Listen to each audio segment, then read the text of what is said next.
Rowdy sheeter అతను, మీరు ఎవరైతే చెప్పారో అతను రౌడీ షీటర్. ఆ రౌడీ షీటర్ కూడా మనకి మ్యాక్సిమం అరెస్ట్ కూడా చేయడం జరిగింది, రౌడీ షీటర్ని కూడా అరెస్ట్ చేయడం జరిగింది.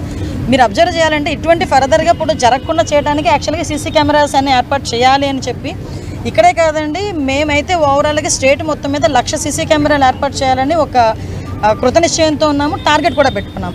ఇలాంటి హాస్పిటల్ ఏరియాస్లో ఓన్లీ కేజెస్ అనే కాదండి, ఈవెన్ దో మనకి ప్రైవేట్ హాస్పిటల్స్లో కూడా వాళ్ళు ఎంచుకున్న సీసీ కెమెరాస్ తాలూకా ఫుటేజ్ కూడా మాకు ఇవ్వమని చెప్పేసి డిపార్ట్మెంట్ వాళ్ళని కూడా మేము అడుగుతున్నాం. ఫర్దర్గా ఎందుకంటే రేపు పొద్దున్న వాళ్ళ మీద ఏదైనా అటాక్ జరిగినా, ఫర్దర్గా వాళ్ళకి తెలియకుండా ఏదైనా ఇన్సిడెంట్ జరిగినా ఇమీడియట్గా రెస్పాండ్ అవ్వడానికి. ఇప్పుడు మీరు మొన్న సీసీ కెమెరాలో ఇంచుమించుగా చెప్పాలంటే కాపాడిని, మొన్న ఈ ఇన్సిడెంట్ నుంచి బయటకు వచ్చామంటే సీసీ కెమెరాలే కాపాడిని. ఫర్దర్గా ఇప్పుడు విషయం ఏంటంటే మొత్తం రౌడీ షీటర్లు అందరి మీద కూడా వాళ్ళ తాలూకా మూమెంట్స్ మీద కూడా మేము దృష్టిలో పెట్టుకున్నాం. అంటే డిపార్ట్మెంట్ వాళ్ళందరికీ కూడా ఇన్స్ట్రక్షన్ ఇవ్వడం జరిగింది. ఎవరైతే రౌడీ షీటర్స్ ఉన్నారో రౌడీ షీటర్స్ తాలూకా మూమెంట్ ఎలా ఉంది, వాళ్ళు ఏం చేస్తున్నారు, వాళ్ళు ఎక్కడికి వెళ్తున్నారు, ఆ మూమెంట్ మీద కూడా మేము ఆల్రెడీ దృష్టి పెడుతున్నాము. ఫర్దర్గా కూడా ఇటువంటి జరగకుండా చూసుకుంటాం. తెలిసిందండి, తెలుసు. అందుకే ఇమీడియట్గా వాళ్ళందరినీ కూడా కస్టడీలోకి తీసుకోవడం జరిగింది. ఏదైనా ఒకటండి, నేను ఏమంటానంటే ఫర్దర్గా ఇప్పుడు ఈ గంజాయిని మ్యాక్సిమం అరికట్టడానికి మొత్తం అంతా మేము రిస్ట్రిక్ట్ చేసాం. మీకు తెలుసు, మొన్న రీసెంట్గా డీసీపీ గారు కూడా వచ్చి దగ్గర 35,000 కిలోల గంజాయిని కూడా మొన్న డిస్మాల్ చేశారు. ఇదే కాదండి, ఇంకా ఎక్కడ కూడా డ్రోన్స్ని ఏర్పాటు చేసుకొని ఈ డ్రోన్స్ ద్వారా కూడా కల్టివేషనే లేకుండా చేస్తున్నాం. అంటే మూలాల నుంచి మేము పైకి తీసుకొచ్చే ప్రయత్నం చేస్తున్నాం. కాబట్టి ఆ డ్రోన్స్ని ఉపయోగిస్తున్నాము, సీసీ కెమెరాలు ఉపయోగిస్తున్నాము. ముఖ్యంగా ఈ లా అండ్ ఆర్డర్ విషయంలోనే కానీ, రేపొద్దున్న క్రిమినల్స్ని పట్టుకునే విషయంలోనే కానీ, ఇన్వెస్టిగేషన్ విషయంలోనే కానీ విజిబుల్ పోలీసింగ్ అయినా ఇన్విజిబుల్ పోలీసింగ్ మీద ఎక్కువ ఆధారపడేటట్టుగా మేము చేస్తున్నాం. ఎందుకంటే పోలీసులు ఎంతవరకు పని చేయగలరు అంతవరకు పనిచేసినా మిగతాదంతా కూడా సీసీ కెమెరాలు, డ్రోన్స్, సర్వేలెన్సెస్లో కనుక ఉంటే ఫర్దర్గా కూడా ఎటువంటి ఇబ్బంది రాదనే ఉద్దేశంతోనే మేము పనిచేస్తున్నాం. లేదండి, అంటే ఇప్పుడు యాక్చువల్గా మీరు నాకు ఇన్సిడెంట్ తెలిసిన తర్వాత ఒకసారి వెళ్దాం అనుకున్నా. ఈ ఎలక్షన్స్ కోడ్ ఇవన్నీ ఉండటం వల్ల కొంత మేరకు నేను కూడా బ్యాక్ స్టెప్ వేయాల్సి వచ్చింది. ఇది అయిపోయిన తర్వాత డెఫినెట్గా నేను కేజీహెచ్ వాళ్ళతో, కలెక్టర్ గారితో కూడా కూర్చొని ఎంతవరకు సీసీ కెమెరాలు పనిచేస్తున్నాయి ఇవన్నీ కూడా నేను దగ్గరుండి పర్యవేక్షించుకుంటాను. సంబంధించి గత ప్రభుత్వంలో రాజీపేట గ్రామస్తులు లేదా చుట్టుపక్కల ఉన్నటువంటి గ్రామాలు అక్కడ ఉన్నటువంటి ప్రాబ్లం ఏదైతే ఉందో, అంటే వ్యర్థ పదార్థాలని సముద్రంలో తెలియజేశారు వాతావరణం, అప్పుడు ఏదో సద్దుమడుగు చేశారు. సో మీ గవర్నమెంట్ వచ్చింది, అంటే కూటమి ప్రభుత్వం వచ్చింది. సో ఈ పొల్యూషన్కి సంబంధించిన దాని మీద ఎలాంటి చర్యలు తీసుకోబోతుంది? యాక్చువల్గా పొల్యూషన్ కంట్రోల్ బోర్డుకి సంబంధించి కూడా మేము లాస్ట్ టైం మాట్లాడినప్పుడు ఏదైతే పైప్ లైన్ ఎంతవరకు వెళ్ళింది సముద్రంలోకి, అంటే సముద్రం లోపల వరకు వెళ్ళిపోతే ప్రాబ్లం ఉండదు. ఈ సముద్రం బయట వరకు వెళ్ళి మనం అక్కడ ఆగిపోతే కనుక అక్కడ ఉన్న మత్స్య సంపదకి కానీ చుట్టుపక్కల వాటర్ రిసోర్సెస్ కానీ కొంచెం కంటామినేట్ అయ్యే పరిస్థితి ఉంది. సో డెఫినెట్గా మేము ఆల్రెడీ ఈ విషయాలన్నిటి మీద కూడా కంపెనీ వాళ్ళు ప్రతి ఒక్కరికి కూడా సేఫ్టీ మెజర్స్, ప్రికాషన్స్ తీసుకోవాలని చెప్పి ప్రతి ఒక్కరికి కూడా కలెక్టర్ గారి దగ్గర నుంచి నోటీసులు వెళ్ళి వాళ్ళు యాజ్ పర్ దట్ పని చేయాలి. ఒకవేళ పని చేయలేదు అన్న పక్షంలో మా దగ్గరికి ఎటువంటి ఆధారాలు వచ్చినా కూడా మేము యాక్షన్ తీసుకోవడానికి రెడీగా ఉన్నాం. నేను ఒకసారి మాట్లాడతాను. ఇప్పుడు స్కూల్ జోన్లోన ఎక్కువ మంది పిల్లలు గంజా తాగి చాలా మంది పిల్లల్ని ఇబ్బంది పెడుతున్నారు.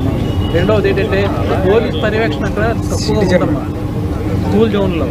మరి ముఖ్యంగా ఎక్కువ పిల్లలు చదువుకున్న ఏరియా జ్ఞానాపురంలో 15,000 మంది పిల్లలు రోజు చదువుకున్న ఏరియా. ఆ ఏరియాలో సాయంత్రం స్కూల్ విడిచినప్పుడు, స్కూల్ మొదలుపెట్టినప్పుడు పిల్లలు విచ్చలవిడిగా తిరిగి వాళ్ళు ఇష్టం వచ్చినట్టు ప్రవర్తించడం, పిల్లలు ఇబ్బంది పెట్టడం, తప్పుగా మాట్లాడటం, ఆ విధంగా చేయడం జరుగుతుంది. దానికి కొంచెం మీరు ఏమైనా తప్పకుండా మీరు యాజ్ ఎ సిటిజన్గా మీరు ఇచ్చిన సలహాను నేను తీసుకుంటాను. మీ సూచనని నేను క్లియర్గా పాటిస్తాను. సిపి గారు కూడా ఇన్స్ట్రక్షన్ ఇస్తాం. సపరేట్ పెట్రోలింగ్ కూడా అక్కడ ఏర్పాటు చేయమని చెప్తానండి. స్కూల్ వెళ్ళే టైంలో కానీ అయిపోయిన తర్వాత కూడా మీరు అన్నట్టు జ్ఞానాపురం అటువైపు ఏరియాలో కొంచెం ఆ ఏరియా కూడా కొంచెం ఇబ్బందికరమైన ఏరియానే.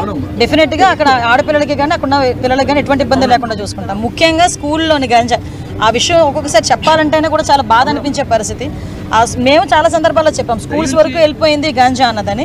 ఆ గాంజాని ఎలాగ రిస్ట్రిక్ట్ చేయాలి, గాంజాని ఎలా అరికట్టాలనే దాని మీద మేము స్పెషల్గా టాస్క్ ఫోర్స్ అనేది కూడా ఏర్పాటు చేసామండి. మీకు కూడా తెలుసు, ఈగల్ అని ఒక టాస్క్ ఫోర్స్ని కూడా ఏర్పాటు చేసుకున్నాము. సపరేట్గా దానికంటూ సపరేట్గా ఒక ఫైనాన్షియల్ వాటికి కూడా సపరేట్గా పెట్టుకొని వాటి ద్వారా మూలాలతో పాటు పీడీ యాక్ట్ కూడా పెట్టామండి. ఈరోజు గాంజా ఎవరైనా తీసుకున్నట్టుగా కానీ సరఫరా చేసినట్టుగా కానీ మా దృష్టికి వస్తే వాళ్ళు ఈజీగా వదిలిపెట్టే పరిస్థితి కాదు. ఏదో కేసు కట్టేసి జైలుకి పంపించి బెయిల్ మీద వచ్చే పరిస్థితి కాదు. వన్స్ గంజా కేసులో కనుక పట్టుబడితే పీడీ యాక్ట్ పెడుతున్నాం.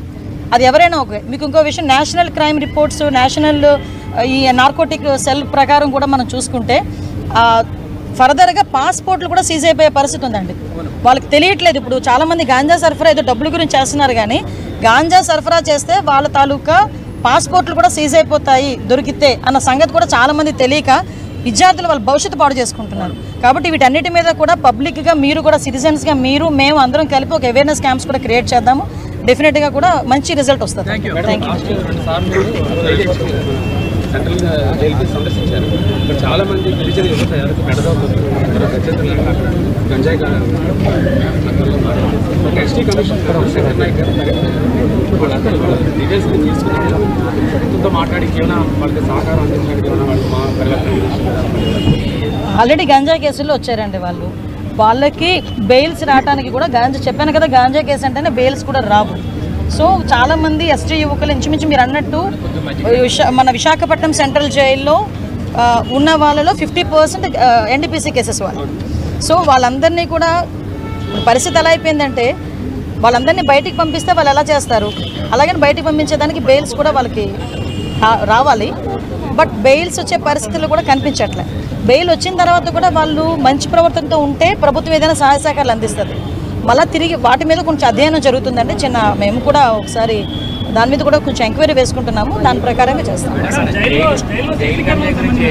ఆల్రెడీ సీసీ కెమెరాస్ పెట్టారండి జైల్లో. ఆల్రెడీ సీసీ కెమెరాస్ పెట్టారు, ఇంకా ఇన్స్టాల్ చేస్తున్నారు. మొత్తం మేము 100 సీసీ కెమెరాలు ఆ రోజు మీకు మాట ఇచ్చాం, 100 కూడా ఇన్స్టాల్ చేస్తారు.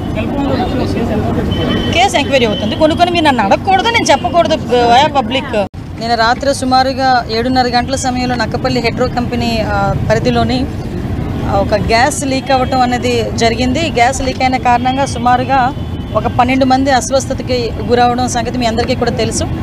అయితే అందులోని ఏదైతే ఇప్పుడు ఒకసారి కొంచెం ముగ్గురికి కొంచెం కండిషన్ అంటే అక్కడ లోకల్లోని మా హాస్పిటల్స్లోని కొంచెం ఆక్సిజన్ కొరతున్న కారణంగా ఇమీడియట్గా వాళ్ళకి మెరుగైన వైద్యం గురించి అని చెప్పి ఒక ముగ్గురిని ఇక్కడ K Veerababu, G Gauri Naidu, G Subrahmanyam ఈ ముగ్గురిని కూడా ఇక్కడ కేర్ హాస్పిటల్కి నిన్న నైటే ఇక్కడికి షిఫ్ట్ చేయడం జరిగింది.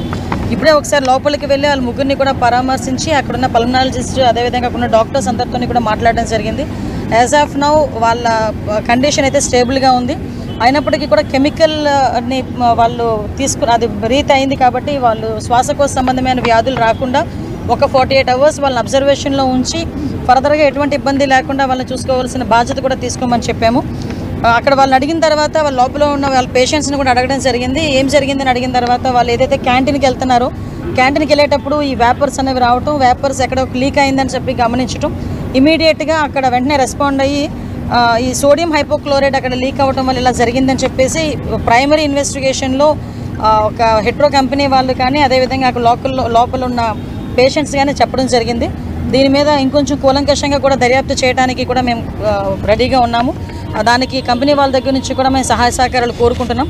ఎందుకు క్లియర్గా చెప్తున్నామంటే ఈ మధ్యకాలంలోని ఎక్కడో అక్కడ ఈ ఫార్మా కంపెనీస్లో వారానికి ఒక ఇన్సిడెంట్ అనేది ఎక్కడో ఒకటి జరగటం అనేది మనం చూస్తున్నాం.